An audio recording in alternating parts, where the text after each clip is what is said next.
Tensions between Japan and China are high right now. This is their worst tension since World War II beginning November 7, 2025. In front of Parliament, Japan's new Prime Minister, Sanai Takeuchi, was asked when Japan would use collective self-defense, the law that allows them to help allies in case of war. Before Takeuchi answered, it's important to remember that the Japanese Constitution was created after World War II, and it states that they no longer want war. Their military is no longer called an army. They are called the Self-Defense Forces, or Self-Defense Forces, and they are only for defense if they are attacked first. But in 2015, Shinzo Abe changed the security law. Japan was allowed to help allies if the conflict threatens Japan's survival. So on November 7, 2025, Sanai Takeuchi said that if China blockades or invades Taiwan, it could be considered a survival-threatening situation for Japan, and we can use collective self-defense. China was surprised and angered. The next day, November 8, 2025, the Chinese Consul General in Osaka posted threats on X. If you meddle in a war that's not yours, you could get hurt. The post was deleted, but Beijing remained angry. They responded by flying a drone near Yonaguni Island, causing Japan to scramble fighter jets. China also sent 4 Coast Guard ships to the waters of the Senkaku Islands, islands controlled by Japan but also claimed by China. Japan values Taiwan for its proximity to vital trade and energy routes. A blockade there could disrupt Japan's oil, goods, and shipping. That's why, from Tokyo's point of view, they can't just stay silent if a Taiwan crisis happens. Right now, it's not a full-blown war yet, but the message is clear. Japan has a new stance and China has a new warning. This could mark the start of a larger standoff in the Asia-Pacific. Beijing also issued advisories discouraging Chinese students from studying in Japan and stopping tourists from visiting there. The Japanese government estimates that this could result in more than $14 billion in economic damage to their country. Not only that, China also banned the import of all seafood from Japan, and Japanese companies, anime, music, and other cultural content are being pushed to close or be blocked in China. The most viral example of this happened on November 29, 2025. Maki Matsuzuki, a Japanese singer who sings the One Piece anime theme song in Shanghai, was taken off the stage by the Chinese opera. The reason was that the ban on Japanese cultural content in China was tightened, and she was directly affected during the concert itself. This was based on official action by Chinese authorities at the Shanghai stage event. Throughout, Prime Minister Sanai Takeuchi remained firm. She did not apologize, and she did not change her statement about the Taiwan scenario. And along with the exchange of words, Japan even increased their military funding. This is due to Russia's 2022 invasion of Ukraine and China's growing aggression toward Taiwan. Japan announced in 2022 that they will double their annual military budget from 1% of gross domestic product to 2% of gross domestic product. This will not go beyond 2027. But when Sanai Takeuchi became prime minister in late 2025, she said they would speed this up by 1 year. So the 2% of gross domestic product defense target is now set for 2026 instead of 2027. Japan estimates that next year, the defense budget will be around $80 billion per year, which is on the same level as the United Kingdom. Japan may soon rank among the top 5 global military spenders, marking a major shift for a nation long known for pacifism. For China, this is painful due to their decades of suffering under Japan in the early 1900s. During the World War era, even so, Japan had a secret facility back then called Unit 731. This was a top-secret research base of the Imperial Japanese Army during their control of Manchuria in World War II. Unit 731's actions went beyond standard research. They made chemical and biological weapons and used real people in their experiments. Most were kidnapped Chinese civilians. What happened to the victims?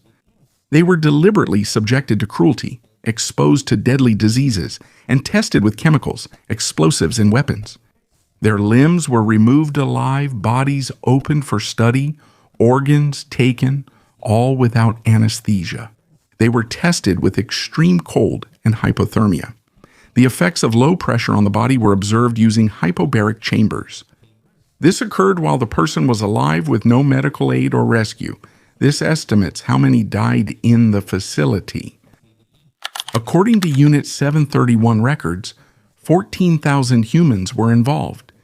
And the worst part is, not a single person who entered Unit 731 is known to have come out alive.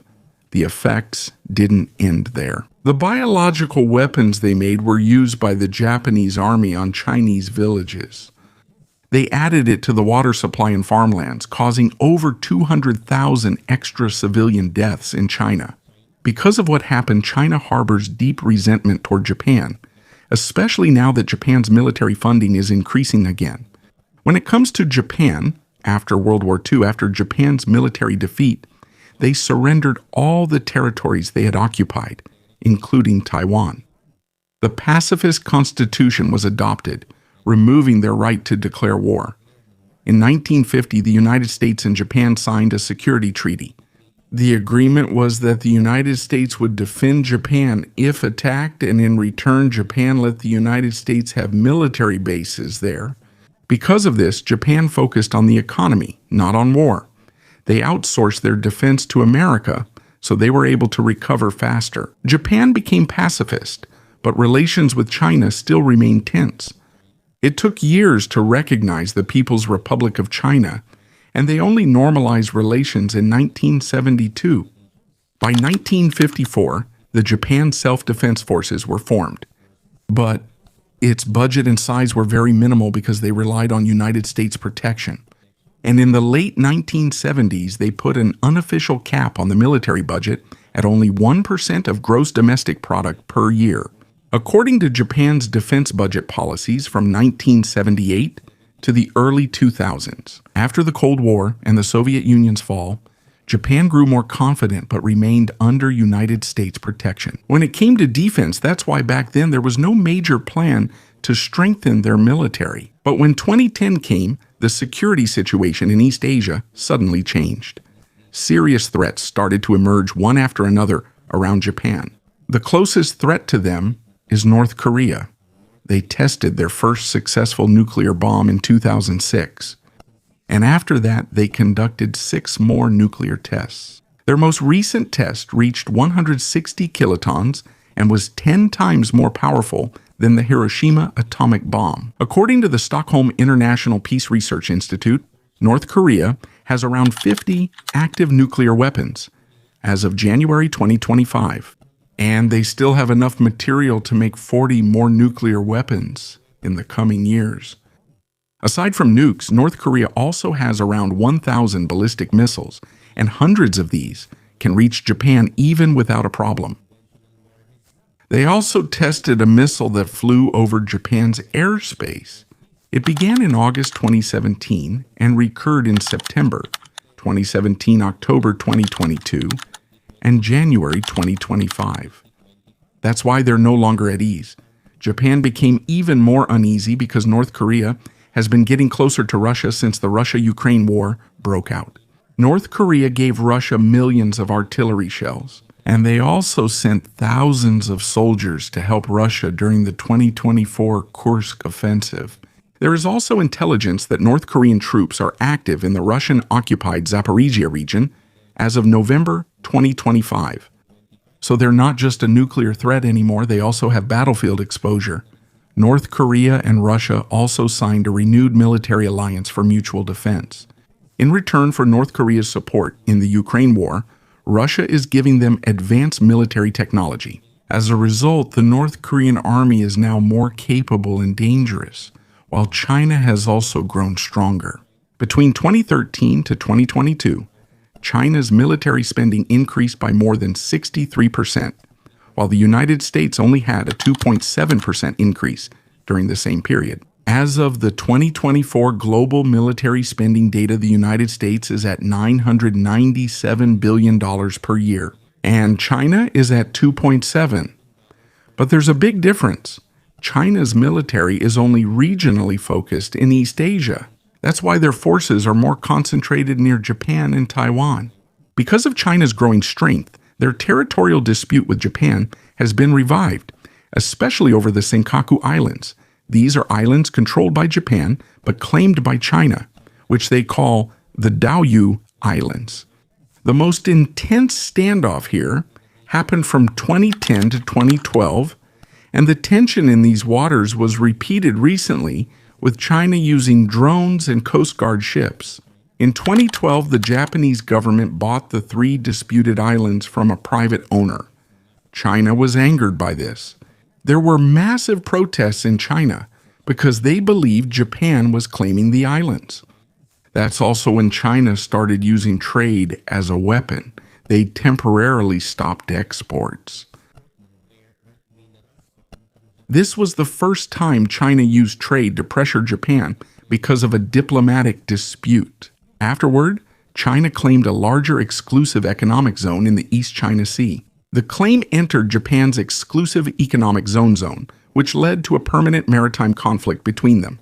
In 2013, China further extended its air defense identification zone in the East China Sea.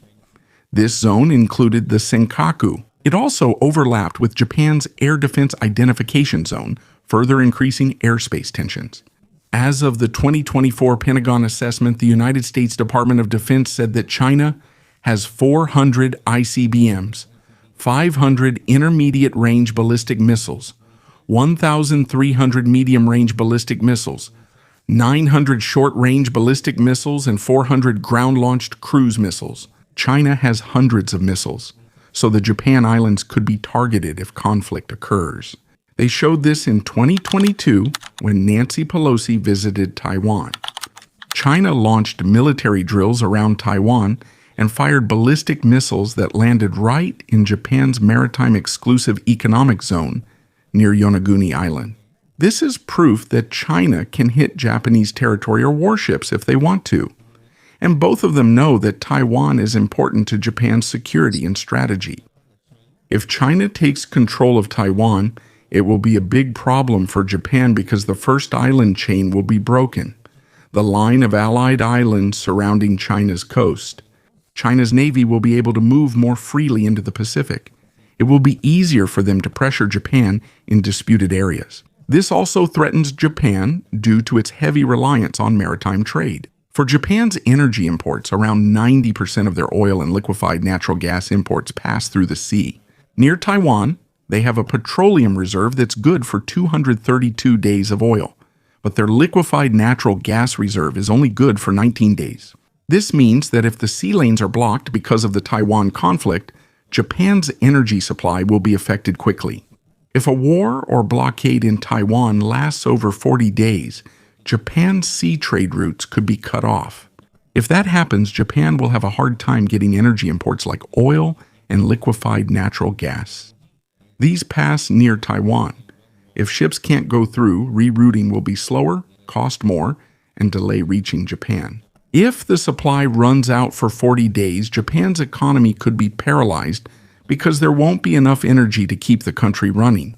Because of that, Japan always wants to keep the Indo-Pacific seas open and free, so nothing blocks their trade and energy supply. Another problem is that Japan is very close to Taiwan.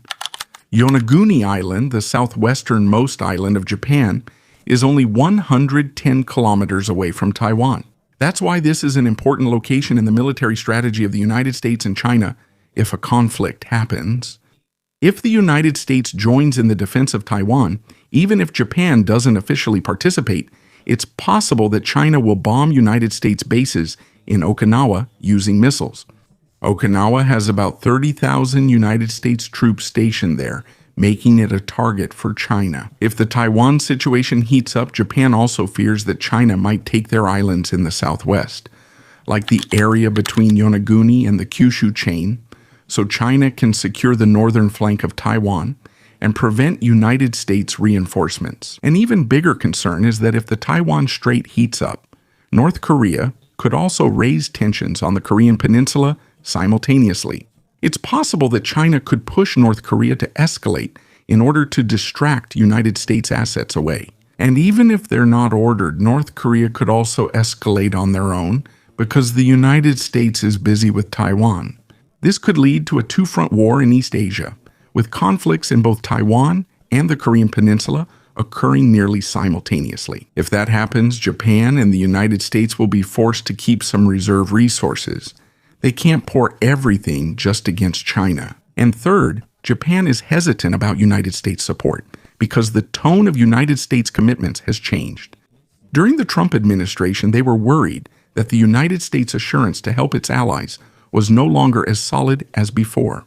Trump said that if a NATO country in Europe was attacked, he wasn't sure if he would send United States troops if he thought they weren't paying enough for defense. He also criticized the United States-Japan Security Treaty that has been in place since 1950. In March of 2025, Trump said that the treaty was not fair to America. Why? Because the United States is obligated to help if Japan is attacked, but Japan is not obligated to help if America is attacked. Japanese officials responded that the treaty includes Japan allowing more than 30,000 United States troops to be hosted in Okinawa and dozens of military bases, and that Japan bears the burden of hosting them. Because of these statements, Japan doubted whether the United States would really help in a Taiwan conflict emergency. That's why Japan increased its military budget. And Japan became even more afraid in early 2022 when Russia invaded Ukraine. They realized major wars aren't truly over. Prime Minister Fumio Kishida said, "Ukraine today could be East Asia tomorrow." Based on polls, around 90% of the Japanese public believe that they need to strengthen their military to be prepared in case China attacks Taiwan. In February of 2025, he sent, and this was even before Takaichi's main statement on November 7, 2025, saying that it could trigger Japan's participation in the war.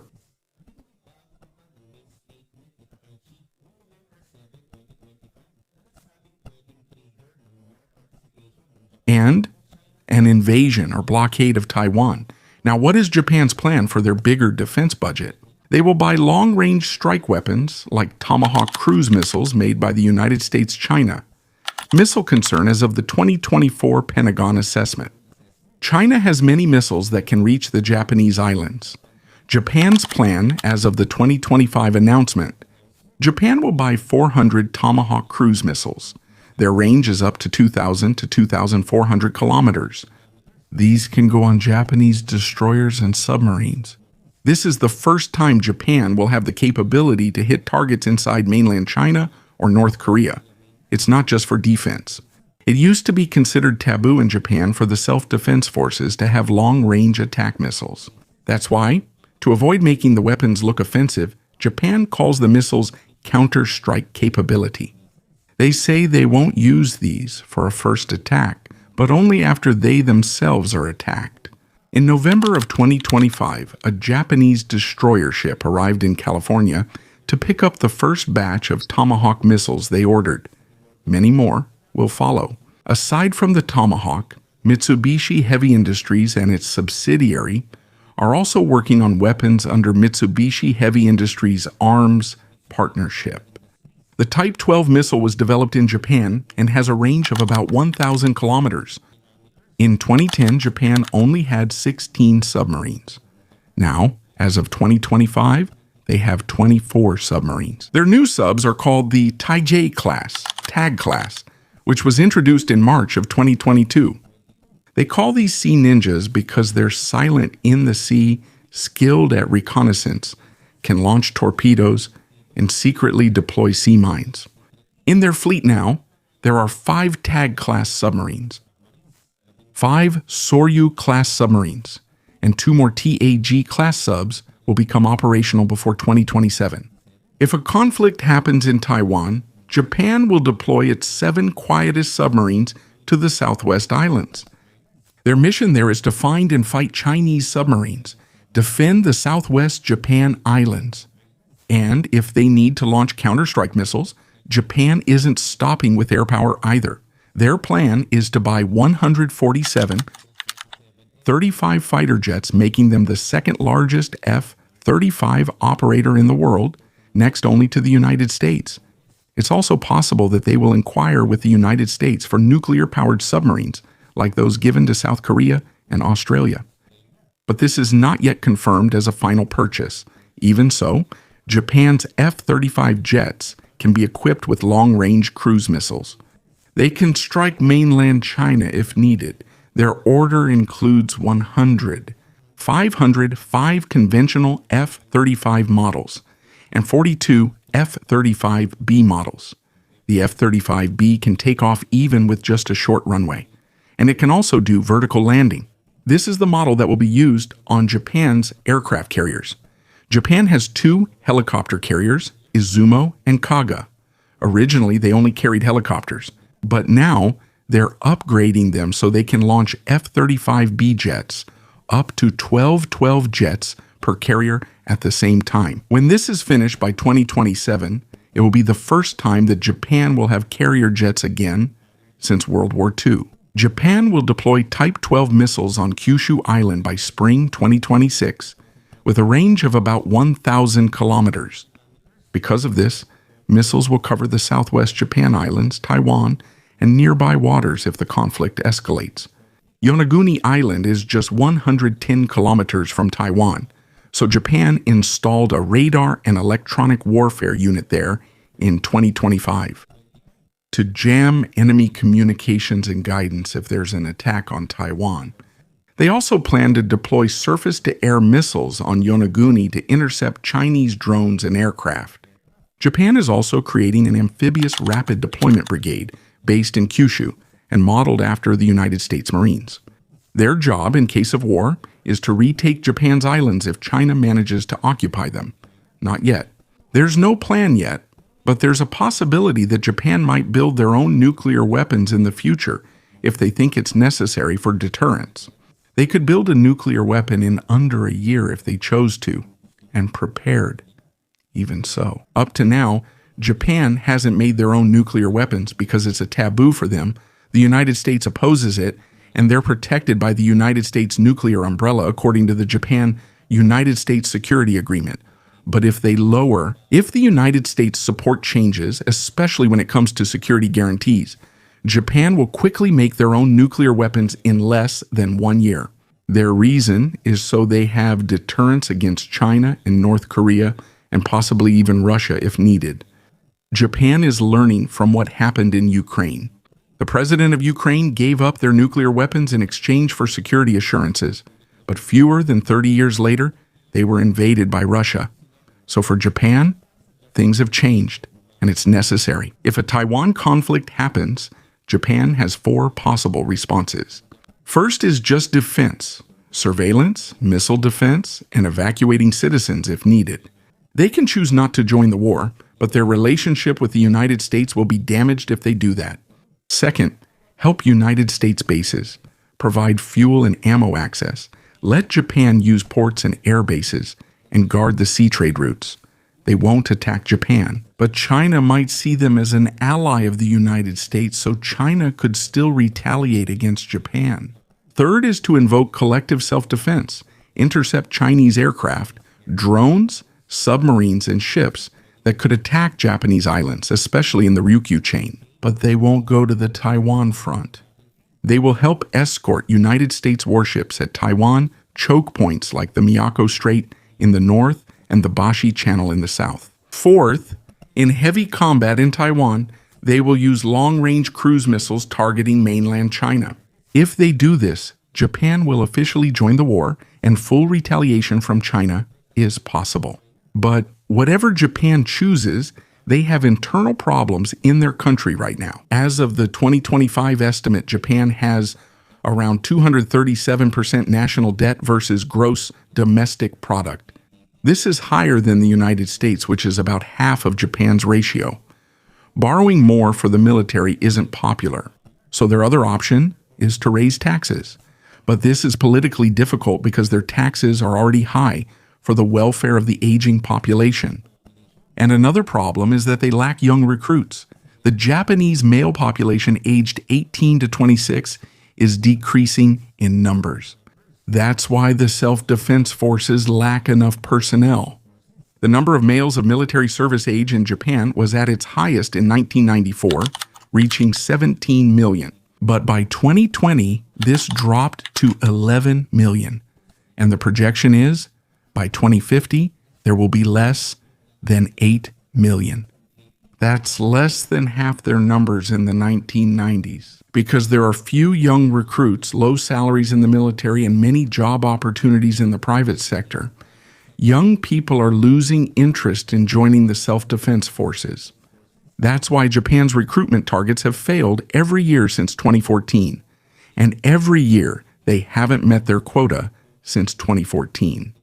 Also, the Japan Self-Defense Forces currently has no real battlefield combat experience. The last Japanese soldier killed in a gunfight was in 1972, and it wasn't even an official self-defense forces casualty. He was just an old World War holdout who got involved in a shootout in the Philippines. So, the official Japan Self-Defense Forces has never had a fatality in real war combat. If a Taiwan war breaks out, both Japan and China are nervous.